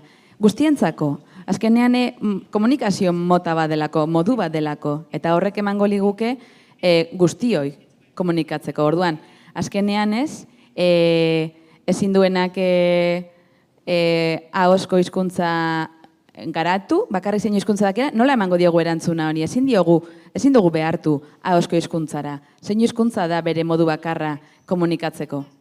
Baina, noski, ikaskideek ez baldin badakite zeinu hizkuntzarik, irakasleak ez baldin badaki zeinu hizkuntzarik, bai, inklusioa hitza, bai, baina errealitatean gezurra da, ez da ematen inklusio errealik. Hori ez da existitzen. Orduan, 100% irisgarria, aukeratu dezaket, ezin dut aukeratu, nago behartuta gauza bat egitera. Orduan, gor euskaldunak hitz egingo dut eta euskerarekiko ere bai. Azkenean, garai batean, zer gertatzen da, ez? Gorrak, etorkizuneko gaitasunak, nola joango dira unibertsitatera, goi mailako ikasketara, ze zaila dena, ze zaila. Orduan, gobernutik jarri dizkigute mugak. Eta orduan, ez da gure desgaitasuna edo gure hizkuntza muga jartzen dituzna, baitik eta gobernuaren politikak dira. Eta orduan gero daukagu, kendu digute euskara eta kendu digute ingelesa, eta utzi digute ahozko hizkuntza bakarrarekin ikasten, gaztelaniarekin. Eta nork erabaki du hori? Nik erabaki beharko nuke, nik zer ikasi nahi dudan eta zerrez. Eta orduan ez, behitu danak, gor guztiak berdin, ingelesa eta euskera kenduko ditugu. Zergatik ez dagoelako egokitzapen kurrikularik gorrentzako oso eskasak direlako. Orduan ez, dozein ahozko hizkuntza ikasi dezakegu. Euskera, ingelesa, baina, da bakoitzaren araberakoa ere bai. Azkenean, eta kendu behar da, azterketetan adibidez, ahozko edo entzumenezko probak horiek kendu behar dira, nik agian etzan gendezaket, baina agian nire ahotxe pixkatarraroa da. Ulertuko naute? Agian egokitu behar da, ez? Orduan nire komunikazio modua, zer da, egin dezaket zeinu hizkuntzan eta bokalizazioa euskeraz, orduan, baina ezin da, ze horrek ez du balio. Eta orduan hor, atzera gelditzen gara horretan ere.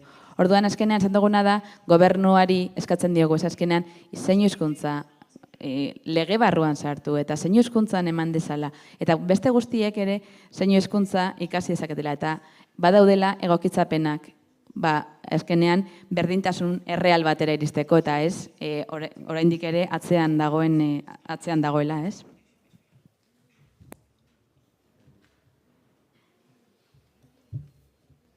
Floren, ¿está relacionado con esta pregunta o es una pregunta aparte? Vale. Maybe. Hello everyone, good afternoon or good morning. My name is Iwala Lucy and I come all the way from Nigeria. So my question is for Zainu. I hope I got it right. I've worked and I've interacted and I have friends of special needs and some of them not only deaf or dumb, some of them are blind as well. So I do organize a wiki project sometimes in my fan club where I have special needs students, especially in deaf and dumb section, and they do also attend my project and my program too. Then I have a volunteer who helps out in interpreting the outcome of the event, the program to them.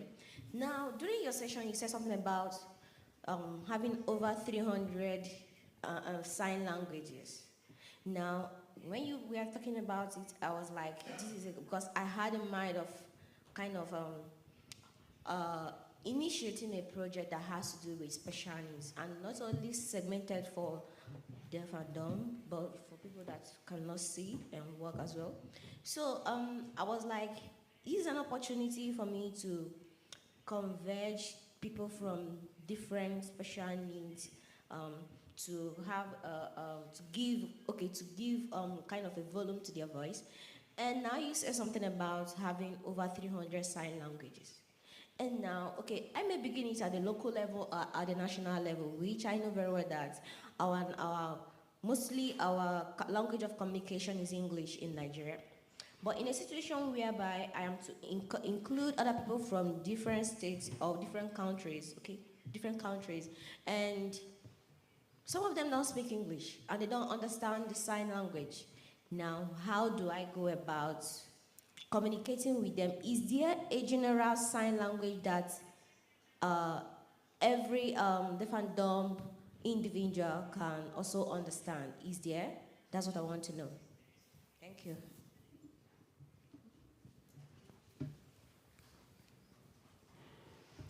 Bai.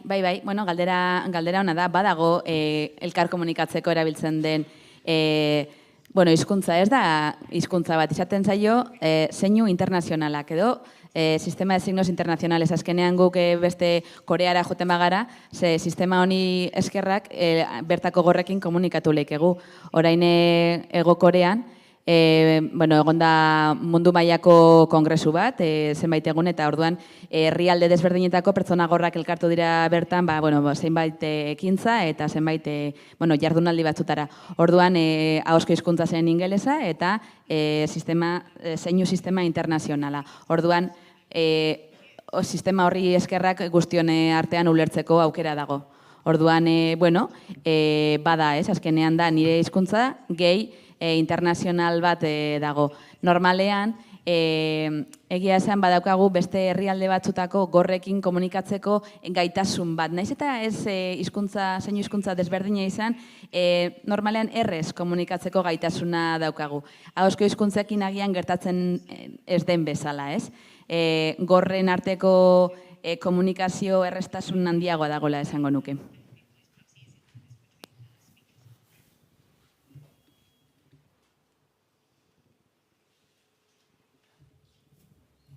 All right, good morning, everyone. I'm Badon from Nigeria. I want to ask a question in line with what my colleague had asked from Nigeria, Mr. Aramu. Let's look at a country like Nigeria, languages, 500 languages. Now, looking at, good enough, one of the panelists, Omasoye and myself, were from same state in Nigeria. Look at the complexity of where we come from. A place where we have, our state, we have 23 languages. In Nigeria, we have 500 languages. Only 3 are seen as the majority language, Igbo, Hausa, and Yoruba. And then the other languages are seen as minority languages. In a school system, because the best place to begin some language activism and inclusion is supposed to be from the school system, where everybody goes to school, they are taught their languages, and they imbibe their languages, because many of them are not able to do it at home. Now, in a school system, how do we make it an all-inclusive system for all languages when we have multiplicity of languages? We have, from my state alone, Umasoye, I'll make reference to her, speaks Ekbe. I'm from Ogoni region. From the Ogoni region alone, we have 4 languages. And what I'm saying is different from what the next person is saying. I'm from Gokana, somebody else is from Kana, somebody else is from Tai. Now, somebody else is from Eleme. What the Eleme man says is totally alien to me. Is totally alien to what the Eleme man understands. So how do we include this into our school system? Understanding the complexity of our languages.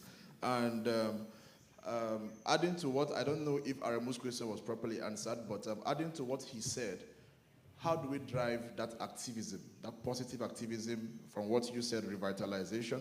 How do we drive that positive activism to ensure that our languages are included in the various sub-regions, because we can't just focus on 3 major languages and leave the other languages. And as a matter of fact, in my country, a lot of our languages are fast dying because there's little or no attention from the government. Everybody speaks English. Unlike when I came to this conference, I know a little Spanish. I speak little Spanish, so when I missed this morning coming here, in fact, I missed my way. So while I was talking to people, I could communicate in the basic Spanish. I could say, oh, hola, buenos dias, people in Victoria? Yeah, okay, I'm looking for, I speak little English, and then they'll be able to direct me. If you come to my country now, there's no generalized language that everybody can speak. If you are in a native place like this, if you go to Omasoye's community, for instance, in Ekbe Kingdom, and then you don't understand Ekbe and you don't speak Ekbe, that's almost nothing you can tell the local woman in the community to direct you. You miss your way, in fact, you're gone.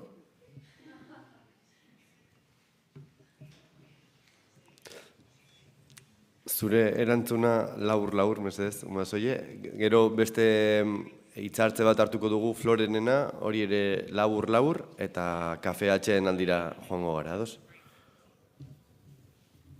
Okay, in response to the questions asked, I think there's a need for a multi-stakeholder approach, and which is why what UNESCO is doing with the International Decade of Indigenous Languages is very important. So last year, there was a policy passed by the Nigerian government to teach the local languages in schools where the language is spoken. So take, for example, in my place, in the local government areas where Ekpe is spoken, the pupils in the schools there will learn Ekpe. So if you go to a different region of Nigeria where maybe Ogoni is spoken, the schools there will learn Ogoni. But the issue has to be with implementation. So I think this is where international organizations, that inter-language activism comes in. So when we have maybe conference for the International Decade, these proposals can be made. And I think these can be addressed by the government also. So if there's a multi-stakeholder approach, like we have this kind of suggestion, what needs to be done, what's the best way forward for these kind of things to be implemented, so in a way that all languages are actually carried along, not just some of it. So if international organizations or people who are into language activism comes together, and I think also representatives from governments also, I think when these kind of conferences are being held, they also bring government representatives, so they could actually come together to draft these policies in a way that it is inclusive for every language. I hope that answers your question, Arimo and Graceman.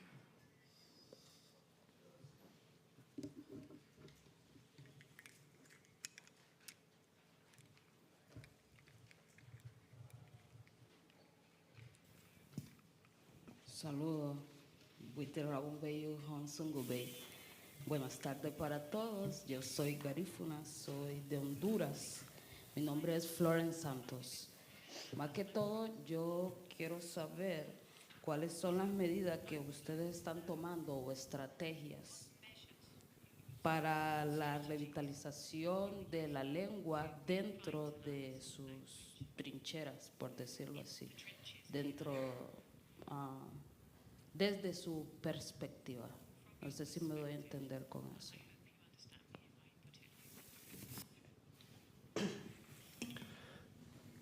Oso azkar, molt breu, sisplau. Estabas preguntando sobre estrategias en general dentro de la comunidad. Para el occitano hay muchísimas cosas, es una lengua minorizada.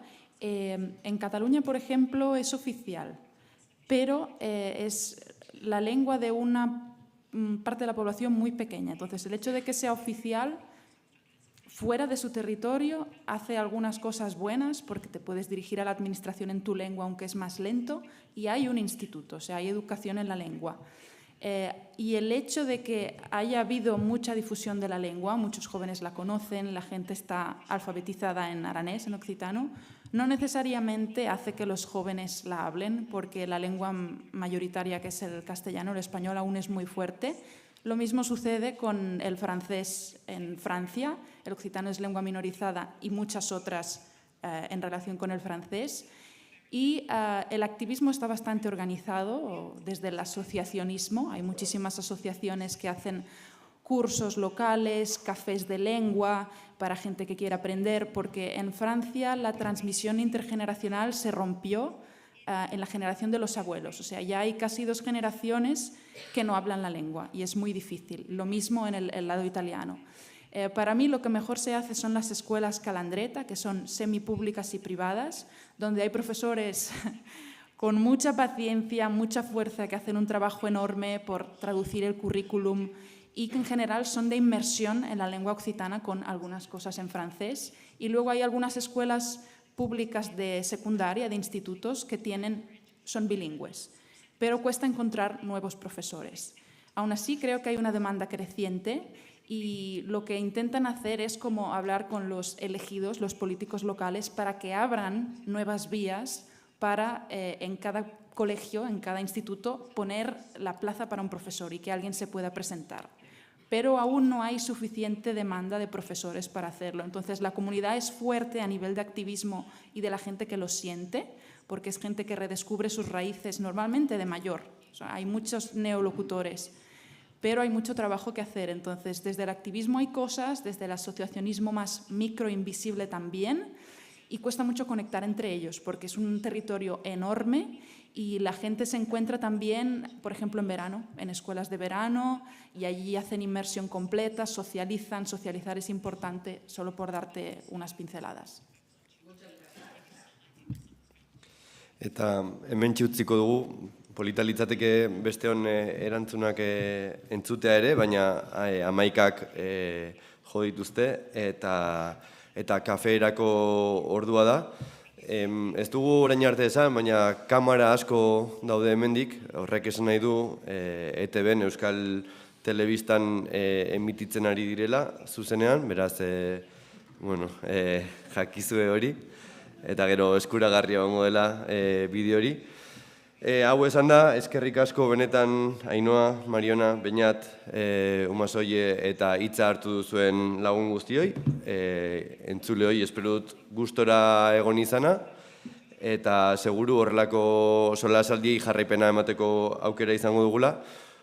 Kafe atxenaldiaren ostean, Gema Sanginesek hitz egingo du, eta berak gako batzuk emango dizkigu, estrategia batzuk, tresna batzuk, hizkuntza aktibismo horri jarraipena emateko, baina hori 11:30 izango da, orain behera jaitsiko gara, kafetegira, eta hor prest izango dugu pixkat edateko eta jateko, eta orduan 11:30 berriro hemen mesedez, denok dituzue zuen itzultzeko aparatuak, orduan bi gauza egin ditzakezue, edo hor bertan utzi eta toki berdinera itzuli, edo bestela zuekin eraman, baina ez itzuli bere tokira, bestela ez da kafe atxenaldirik egongo. Orduan, eskerrik asko berriro, eta orain bera joango gara.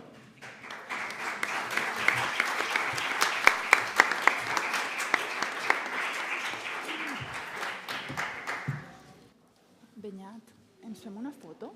Així ja la tindrem.